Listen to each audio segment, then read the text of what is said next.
से 46वीं आयत तक हम पढ़ेंगे। Luke chapter 23 verse 44 to 46। फिर दूसरे पहर के करीब तीसरे पहर तक तमाम मुल्क में अंधेरा छाया रहा और सूरज की रोशनी जाती रही और मकदिस का पर्दा बीच से फट गया। फिर यीशु ने बड़ी आवाज से पुकार कर कहा, आए बाप, मैं अपनी रूह तेरे हाथों में सौंपता हूं। और यह कहकर दम दे दिया। मेरे पीछे पढ़ेंगे। मैं अपनी रूह, आए बाप, मैं अपनी रूह तेरे हाथों में सौंपता हूं। आए बाप, मैं अपनी रूह तेरे हाथों में सौंपता हूं। तशरीफ रखें। सलीब का पैगाम हलाक होने वालों के नजदीक तो बेवकूफी है, मगर हम नजात पाने वालों के नजदीक खुदा की कुदरत है। हालेलुया। गैर कौमें ये कहती हैं कि सलीब पर यीशु नहीं मुआ बल्कि कोई और उसका हमशक्ल जिसको सलीब दे दी गई। ये कैसे मुमकिन है? उसके शागिर्द ने उसे पकड़वाया है और उसने उसके पैसे लिए हैं। ये मुमकिन ही नहीं हो सकता। हालेलुया। सलीब पर जान देने वाला मेरा और आपका मसीह मसलूब है। आमीन। सलीब का पैगाम हलाक होने वालों के नजदीक तो बेवकूफी है, मगर हम निजात पाने वालों के नजदीक खुदा की कुदरत है। खुदावंद यीशु मसीह ने अपनी सारी जमीनी खिदमत में बनी नो इंसान से मोहब्बत करना सिखाया है। आमीन। मेरे साथ रहें। उसने मोहब्बत करना सिखाया है। उसने मौजज़ात किए हैं और बड़े बड़े मौजज़ात उन्होंने किए, मगर जो सलीबी मौत है, इस सलीबी मौत मरने से पहले जो कलमात उन्होंने बयान किए हैं, ये अपने अंदर बड़ी कुदरत रखते हैं। हालेलुया। यानी सलीब पर खुदावंद यीशु मसीह ने कहा, ऐ बाप, इनको माफ कर। यानी माफी के चश्मे बहे हैं। हालेलुया। उसकी सलीब से, उसके मुंह से माफी के चश्मे बहे हैं। उसकी सलीबी मौत से निजात के चश्मे बहे हैं। हालेलुया। उसकी सलीबी मौत से मोहब्बत के चश्मे बहे हैं। उसकी सलीबी मौत से जो है फिरदौस के दरवाजे खुले हैं। इससे पहले खुले थे? इससे पहले नहीं खुले थे। उसने कहा, तू आज ही मेरे साथ फिरदौस में होगा। उसकी सलीबी मौत, सलीबी कलमे से फतहमंद जिंदगी गुजारने के चश्मे। हालेलुया। और बाप से मिलाप के चश्मे। हालेलुया। आए बाप, मैं अपनी रूह तेरे हाथों में सौंपता हूं। और ये कहकर दम दे दिया। 7वें कलमे को जो है कामलियत का कलमा कहते हैं। 7 का अदद जो है वो कामलियत का अदद है। जो कामलियत का कलमा कहते हैं इसे, और सुपुर्दगी का कलमा भी इसे कहते हैं। खुदावंद यीशु मसीह ने अपनी जमीनी खिदमत में कहा कि जो कुछ मैं बाप को करते देखता हूं, मैं वही करता हूं। तो खुदा ने पहले दिन से लेकर 6ठे दिन तक सारी कायनात को बनाया। हालेलुया। 6ठे दिन इंसान को बनाया और 7वें दिन आराम किया। 7वें कलमे में, 6ठे कलमे में उसने क्या कहा? तमाम हुआ, जो काम तूने मुझे सौंपा था वो मैंने कर दिया तेरे मुताबिक। हालेलुया। जो कुछ मैं बाप को करते देखता हूं, मैं वही करता हूं, क्योंकि वो अजल ही से बाप के साथ था। जो जौहर बाप का है वही जौहर बेटे का है। जो कुदरत बाप अपने अंदर रखता है वही बेटा अपने अंदर कुव्वत और कुदरत रखता है, क्योंकि अलूहियत की सारी मामूरी उसमें मुजस्सम होकर सुकूनत करती है। Praise God. जो कुछ मैं बाप को करते देखता हूं मैं वही करता हूं। और 7वें कलमे में खुदावंद यीशु मसीह ये कहते हैं, ऐ बाप मैं अपनी रूह तेरे हाथों में सौंपता हूं, और आराम में दाखिल होता है। यानी वो बशरियत को अलूहियत के सुपुर्द करता है। आमीन। क्योंकि वो कामिल इंसान और कामिल खुदा है। जब सलीब पर कफारा दे रहा है तो वो कामिल इंसान बनकर कफारा दे रहा है। हालेलुया। क्योंकि उसमें कोई ऐब नहीं है, उसमें उसने कोई गुनाह नहीं किया था, वो बेऐब बर्रा है। हालेलुया। तो बशरियत को वो अलूहियत के सुपुर्द करता है, खुदा के ताबे कर देता है कि जैसा मैं बाप के साथ अजल से था, अब मैं अपने आप को, अपनी रूह को अब मैं अपने बाप के हाथों में सौंप देता हूं। Praise God. बशरियत अब जो है अलूहियत में तब्दील हो रही है। अलूहियत के इतबार से वो खुदा का बेटा। Praise God. अलूहियत के इतबार से वो खुदा का बेटा, क्योंकि अलूहियत की सारी मामूरी उसमें मुजस्सम होकर सुकूनत करती है। और बशरियत के एतबार से वो बेटा कहलाया। आपको आई समझ? अलूहियत के एतबार से वो खुदा का बेटा है और बशरियत के एतबार से वो खुदा का बेटा कहलाया।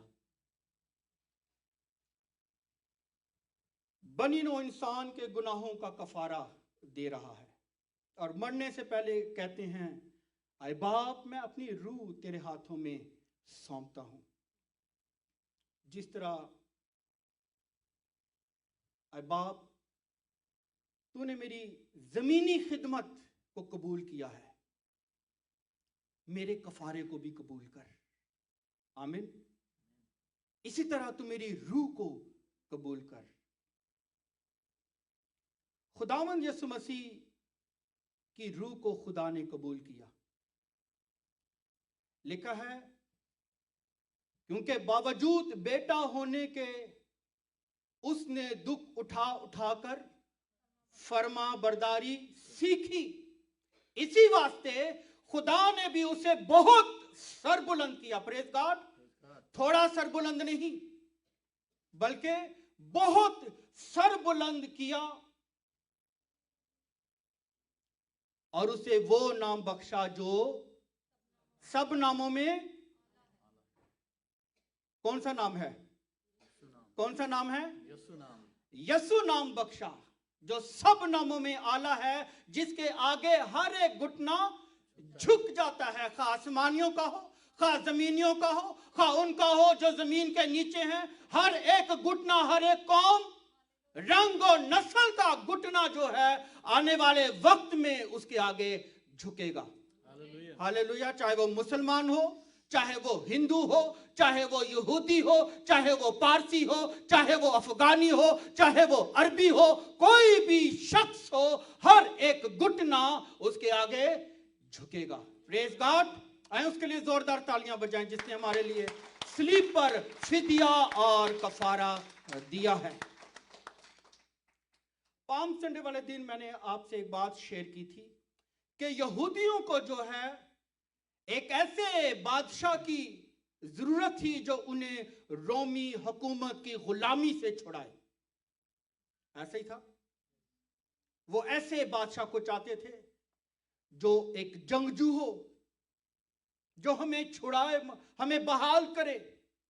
हम पॉलिटिकल जो फ्रीडम है वो चाहते हैं, हम इकोनॉमिकल फ्रीडम चाहते हैं, हम सोशल फ्रीडम चाहते हैं, हम नेशनल फ्रीडम चाहते हैं। मगर ये जो यीशु है ये इस तरह की कोई बात नहीं करता। ये सिर्फ स्पिरिचुअल फ्रीडम की बात करता है। गो हमें इसकी जरूरत नहीं है। इसे सलीब दे। पौलुस रसूल रोमियो के खत उसके 12वें बाब में कहते हैं, अपने बदन ऐसी कुर्बानी होने के लिए नजर करो जो जिंदा, पाक और खुदा को पसंदीदा है। अपने बदन ऐसी कुर्बानी होने के लिए नजर करो। तो खुदावंद यीशु मसीह ने अपने बदन को कुर्बान होने के लिए पेश कर दिया। हालेलुया। जिंदा और पाक और खुदा को पसंदीदा। लिखा है, जान रखने ही के सबब से खून कफारा देता है। जान रखने ही के सबब से खून कफारा देता है। खून में क्या है? जिंदगी है, जान है।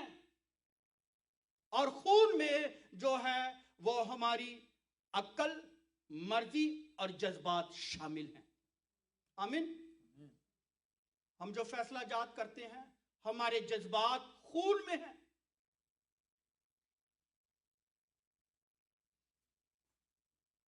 तो आज जिस तरह खुदावंद यीशु मसीह ने अपने आप को पेश कर दिया ऐसी कुर्बानी होने के लिए जो जिंदा है, जो पाक है और खुदा को पसंदीदा है, अपनी मर्जी खुदा के हाथों में दे दी। मेरी नहीं बल्कि तेरी मर्जी पूरी हो। आमीन। अपने जज्बात खुदा के हाथों में दे दिए, अपनी अक्ल खुदा के हाथों में दे दी।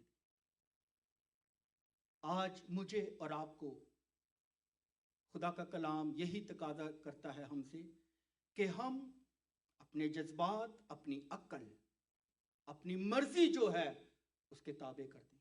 क्योंकि लिखा है, दुख उठा उठा कर फर्मा बरदारी सीखी। हम फर्मा बरदार रहना नहीं चाहते, हम भागते हैं फर्मा बरदारी से। तो आज वो चाहता है कि हम अपने जज्बात, एहसासात, अक्ल और मर्जी को उसके ताबे कर दें, ताकि हम जब इस रोए जमीन से रहलत करें तो हमारा जिंदा खुदा, हमारा बाप, हमारी रूह को जो है वो कबूल करे। आमीन। अय्यूब उसके 10वें बाब की 8 था 12वीं आयत में लिखा है, पूरी नहीं पढ़ूंगा। लिखा है, तूने मुझे जान बख्शी। अय्यूब कहता है, तूने मुझे जान बख्शी और मुझ पर रहम किया। तूने मुझे जान बख्शी। जान में क्या है? अक्ल, मर्जी और जज्बात। और मुझ पर रहम किया और तेरी निगहबानी ने मेरी रूह सलामत रखी। हालेलुया। तेरी निगहबानी ने मेरी रूह सलामत रखी। वो सलामती का खुदा है, वो निगहबान है हमारा, वो हमारा चौपान है, वो हमारी जानों का ऐसा लंगर है जो कभी हिल नहीं सकता। वो हमारी रूहों का निगहबान है।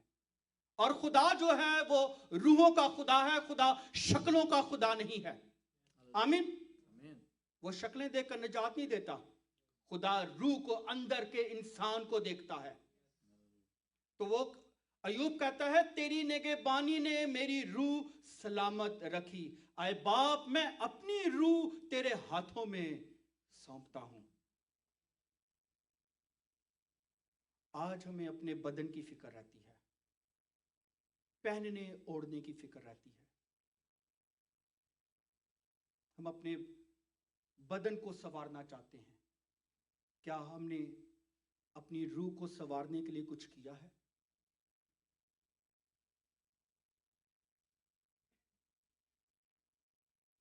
अगर कोई गिफ्ट किसी को दे तो क्या वो गिफ्ट ऐसे ही दे देगा? क्या करेंगे? कैसे करेंगे? बॉक्स लेंगे, रैप करेंगे और अच्छा से रैप करेंगे।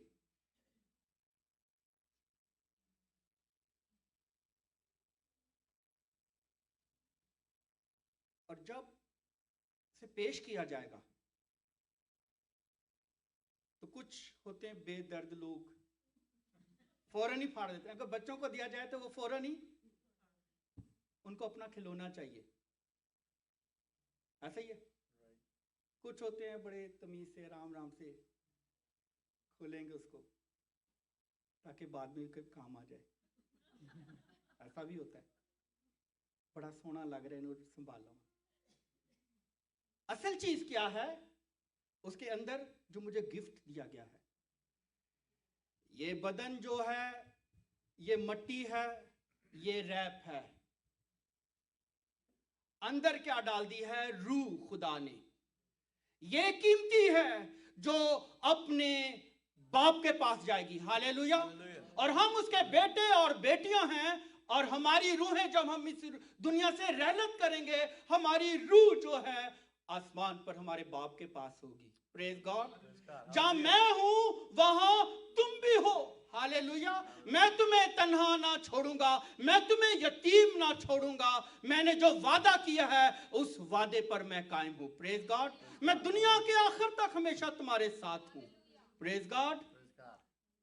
आइए उसके लिए जोरदार तालियां बजाएं जिसने हमें जिंदगी बख्शी और कसरत की जिंदगी बख्शी है। Praise God. वही सारे जलाल और कुदरत के लायक है। वो ज़बा के अवा बढ़ रहा है, वो दाऊद की असल और नस्ल है, वो सुबह का चमकता सितारा है। उसने उस किताब को लिया जिसे 7 मोहरें लगाकर बंद कर दिया गया था। दुनिया का कोई शख्स उस पर नजर करने के काबिल ना निकला, सिर्फ यहूदा के कबीले का बब्बर, मेरा और आपका खुदावंद मसीह मसलूब, जिसने उस किताब को लिया और मोहरों को खोला है। हालेलुया। आसमान पर लाखों और करोड़ों फरिश्तों से कदूस कदूस कदूस कहकर पुकार रहे हैं। उसने मेरे और आपके लिए जान दी है। रूह जो है अपने बाप के हाथों में दे दी। कहीं निकलते हैं, यहूदी जो थे कभी भी कहीं जाते थे, बाहर निकलते थे, वो अपनी रूह, अपने सोने से पहले अपनी रूह को यहोवा के हाथ में देते थे। हम सोते हैं, हमारी रूह तेरे हाथों में। आज जब हम इस रोए जमीन पर चल फिर रहे हैं, अपने बदन ऐसी कुर्बानी होने के लिए नजर करें कि हमारे बदन जो है उसके जलाल का बाइस बने। तुम्हारा बदन रूह कुस का मकदस है और खुदा का रूह इसमें बसा हुआ है। जो खुदा के बदन को बर्बाद करेगा, खुदा उसे, ये बर्बाद करने वाली चीजें कौन कौन सी आप जानते हैं? दुनियावी चीजें, डिटेल में नहीं जाऊंगा। जब इंसान गुनाह करता है तो उसकी रूह भी आलूदा हो जाती है, नापाक हो जाती है, उस अमीर शख्स की तरह जो आग, जहन्नम की आग में जल रहा था। और इब्राहिम से कहता है कि लाजर को भेज कि अपनी उंगली को पानी में डुबोकर मेरी जबान को तर करे। जहन्नम की आग से उसने हमें बचाया है। वो अंधेरा इसलिए छाया था मेरे और आपके लिए कि हमें बचा लिया जाए।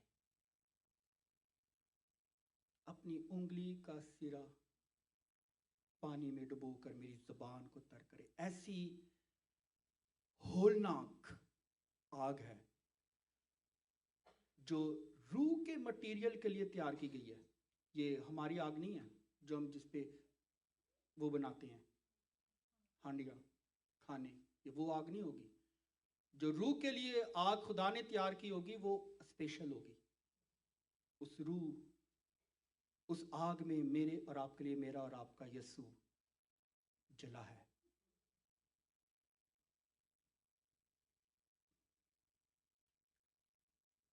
लिखा है वो आदमियों में हकीर, मरदूत, मर्द गमनाक और रंज का आशना था। हमने उसकी कुछ कदर ना जानी, उसकी कोई शक्ल और सूरत ना थी कि हम उसके देखने के मुश्ताक हों। कोई हुस्न और जमाल नहीं है उसके चेहरे पर, इतना मारा गया था। वो कहता है, ज़बूर में लिखा है कि मैं अपनी एक एक हड्डी को गिन सकता हूं।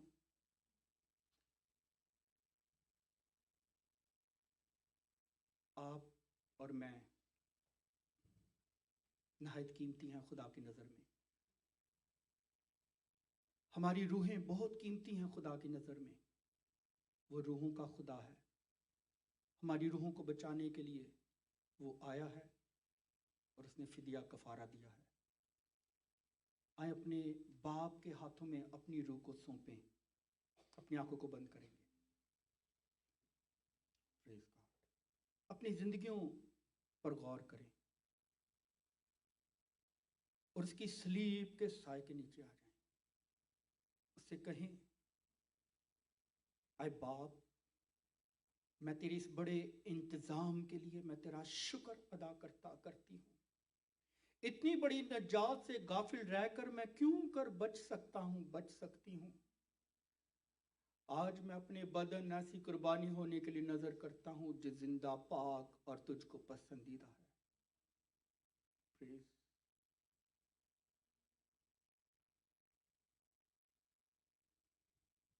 कादिर मुतलक जिंदा आसमानी बाप, मैं तेरी शुक्रगुजारी करता हूँ कि तूने बनीनो इंसान से मोहब्बत रखी और अपना इकलौता बेटा बख्श दिया ताकि जो कोई इस पर ईमान लाए हलाक ना हो बल्कि हमेशा की जिंदगी पाए। तेरी शुक्रगुजारी करता हूँ कि मैंने, मेरे बहन भाइयों ने नजात पाई है, तुझे कबूल किया है, तुझे शख्सी नजात दहिंदा कबूल किया। इस सलीबी कलमात के लिए मैं तेरी शुक्रगुजारी करता हूँ।